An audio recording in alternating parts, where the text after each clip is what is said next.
stocks for U.S. automakers shifted into reverse today. The big three, Ford, General Motors, and Stellantis all closed down. It comes on the heels of President Donald Trump's tariff announcement. In just 1 week, 25% levies will be placed on all cars that are not made in the U.S., as well as some automobile parts. Reaction is pouring in from several fronts. White House Correspondent Owen Jensen reports. Owen? Monse, the administration here at the White House is expecting to raise $100 billion in revenues annually from the tariffs and foster domestic manufacturing.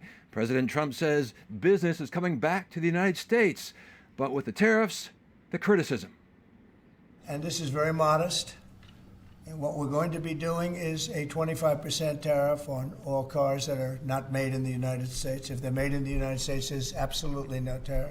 After that Wednesday announcement by President Donald Trump, today, Press Secretary Caroline Leavitt tells reporters, the president is determined to rebuild our manufacturing base. We want more jobs, more products made right here in the United States, which means more money in the pockets of the American people at the end of the day. But the move could also put a financial squeeze on automakers that depend on global supply chains. On the higher price side, a lot of moving parts here, a lot of uncertainty, but I think if the tariffs are imposed as articulated and stay in place, by this time next year, the typical car price will be somewhere between $5,000 and $10,000 more. President Trump argues the tariffs will lead to more factories opening in the United States and help narrow the budget deficit. And I would just like to emphasize these auto tariffs yesterday are a big deal for auto workers in the industry. And you saw the United Auto Workers Union, Sean Fain, who wasn't the greatest fan of the president on the campaign trail, came out this morning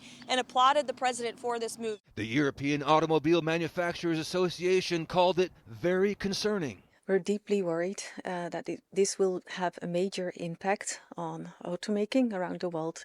And on European manufacturers and other global manufacturers. It will also have an impact in the U.S. itself. In addition to the auto tariffs, President Trump plans to impose what he calls reciprocal tariffs on April 2nd.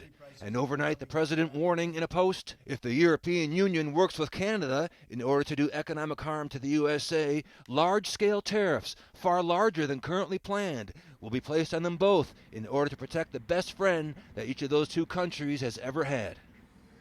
And President Trump wants to provide an incentive. He thinks if you borrow money to buy a car, you should be able to deduct the interest payments off your taxes, but only if that car is made in America. At the White House, Owen Jensen, EWTN News Nightly.